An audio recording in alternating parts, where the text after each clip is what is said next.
Bismillahirrahmanirrahim. Halo, assalamualaikum teman-teman. Di video kali ini kita belajar tentang sentence structure yuk.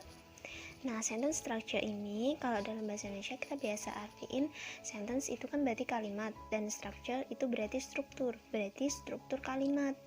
Biasanya kalau dalam bahasa Indonesia kita kenal sebagai SPOK, subjek, predikat, objek, dan keterangan. Nah, dalam bahasa Inggris juga punya nih sentence structure. Yang pertama adalah simple sentences atau struktur kalimat yang paling sederhana ya. Simple sentences. Nah, simple sentences yang pertama itu kita punya pola yang namanya subject plus verb, yaitu subjek itu adalah orang yang melakukan sesuatu atau tindakannya, dan verb itu adalah tindakannya atau kata kerjanya ya, kita kenal seperti itu. Misalkan nih kalau dalam bahasa Indonesia Rudi menendang bola, berarti Rudi sebagai subjek, menendang sebagai verb atau kata kerja, dan bolanya itu sebagai objek. Nah, yang pertama kita kenal dulu subjek plus verb. Ini ada contoh, the rice is burning, berarti nasinya itu gosong ya.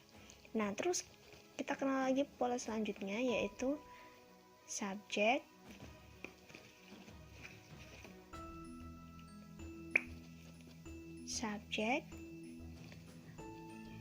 verb, dan complement.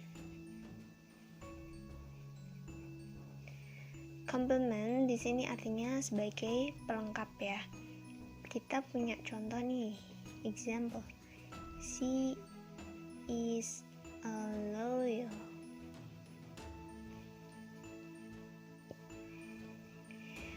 She is a liar. Artinya apa nih teman-teman? She adalah kata ganti untuk menunjuk ke perempuan, berarti dia perempuan ya. Is itu berarti kan adalah, yang biasanya kita juga tidak perlu artikan karena dia sebagai to be.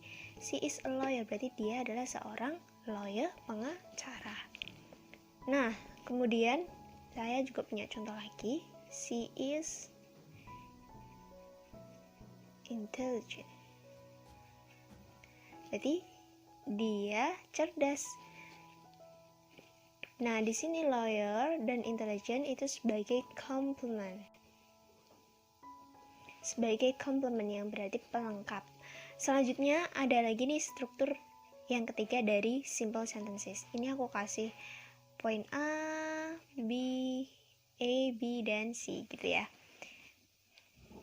Selanjutnya ini ada subject, verb, dan direct object. Nah, subject, verb, dan direct object, aku punya contoh nih. I have heard this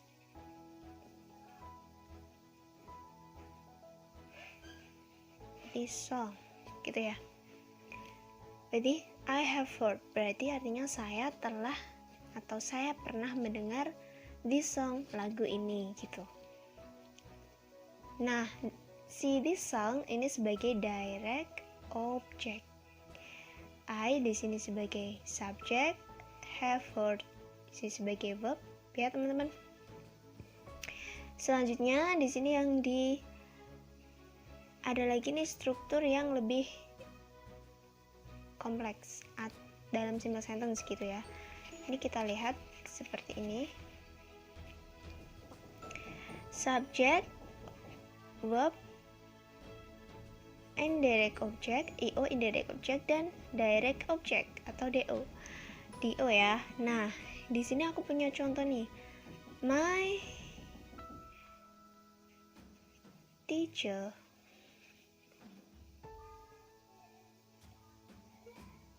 wrote me a good story.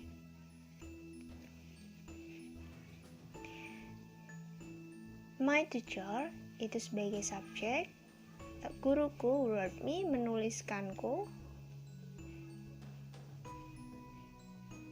wrote di sini sebagai verb, dan me di sini sebagai indirect object, dan a good story di sini sebagai direct object ya teman-teman. Oke, jadi kesimpulan dari sentence structure yang bagian simple sentences adalah dia masih seputar SPOK-nya. Kalau dalam bahasa Indonesia itu berarti dia hanya terdiri dari subjek, predikat, objek, dan keterangannya. Seperti tadi ya. Di sini juga ada nih indirect object dan direct object yang tergabung dalam objeknya itu sendiri ya. Nah, buat teman-teman semua yang punya pertanyaan tentang sentence structure atau mungkin aku bahasnya ada sesuatu yang terlewat,